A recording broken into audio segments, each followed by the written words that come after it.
Muchas gracias. Prevenidos. Grabando cámaras.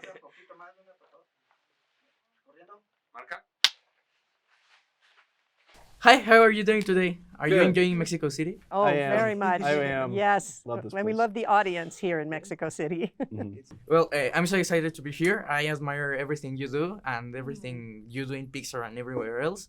So, I'm very interested. Let's see. In Hoppers, Mabel, our principal character, she crosses the line between the human and the animal.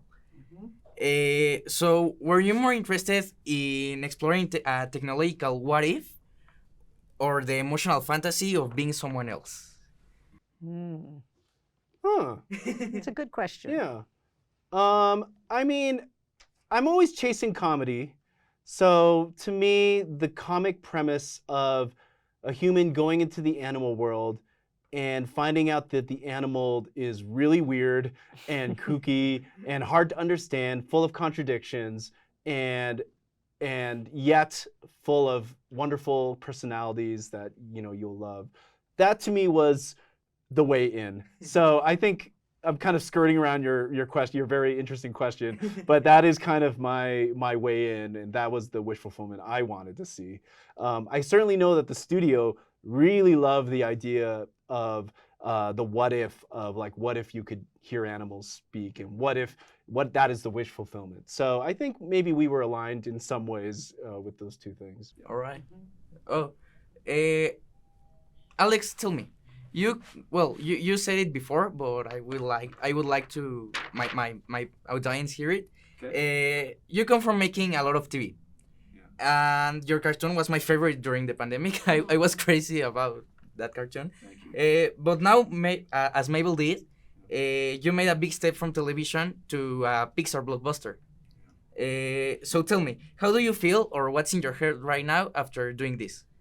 I can't believe I survived. It was a huge undertaking.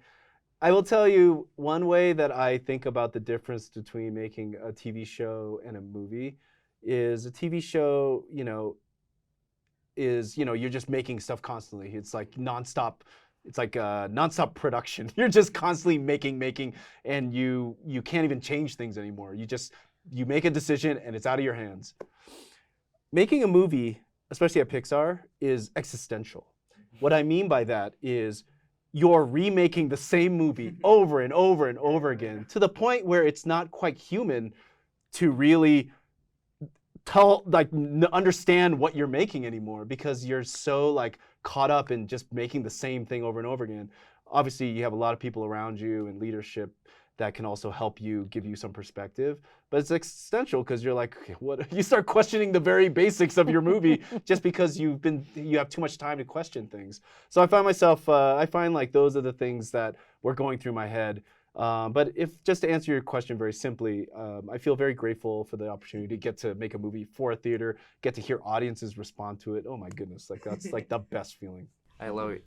And now tell me, imagine like in 20 or 25 years, when my kids or anyone watches this film again, what would you like them to say? It made me think, it made me cry. What would you like that people think about Hoppers? I think all of those things. It's the things that we've heard people say about the Pixar films that we made a long time ago.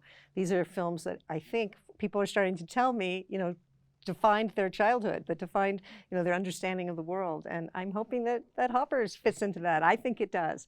I think Hoppers is very much a Pixar film with a fresh new voice. And I think maybe they'll also feel like it's a story that reflected the times in which it was made, that it'll be particularly interesting. Like when that film came out, that's what people were feeling, and we needed that film. Yeah, I know. And more about the making of this film. Let's remind. Could you tell me one moment that you enjoyed very much during the process of this film? Wow, one moment. There's so many. I have fond memories of our trip to Yellowstone National Park. I'd never been there before. And so, we were having the experience of being in nature. We make movies. We're in a building all day, every day. And so for me, it was really, I have often said life-changing, that trip. just being out there and in the home of the animals, that we were the visitors. That's what our guide told us. This is where the animals live and you are visitors. And understanding there the impact that human beings have on the world, that even when you're at the most distant point in the park, surrounded by just in nature, you can still hear the cars. You can still hear the human beings. You can't really get away from them. And I was really struck by that. And I was excited that we were telling a story in which we were acknowledging, like, humans take up a lot of room. Yeah. For me, when I was working on Bears, most of the production was actually sent overseas. We'd storyboard it, do all the designs, get the color together, we create a little package, we send it overseas to a studio, and then they just send back everything. Like, it's done. You maybe can change 10%. And I was very not in control of a lot of the process of making that show. I still feel a lot of ownership towards it, but I didn't really get to fine tune and make it the best thing I think it could have been. And the nice thing about Pixar is I get to have a touch hand in almost everything. And not almost everything. and it is a blessing and a curse to have that much ability to control. But it is one of my favorite and fondest memories is getting to start taking it into CG, start getting to work with layouts, getting to work with animation. And you realize when you take it into these next steps, when it's going into the computer, there are these people who are in these new pockets of expertise, and they elevate the movie to this brand new level. And the movie gets reinterpreted and shifts a whole different way, in ways that I never realized a movie could go. I mean, just even thinking about what like layout can do with camera, it changes the filmmaking of the movie. And it was just such a amazing thing to see, like, oh, what's my taste like when the camera can move wherever it wants to go? And I think that was a really gratifying part that I got to learn. And I also got to collaborate with all these super talented people. So, yeah. Well, that was very interesting. I hope there's more time we could talk.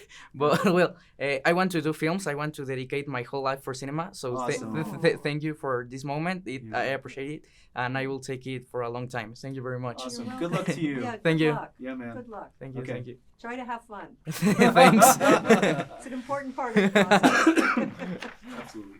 All right.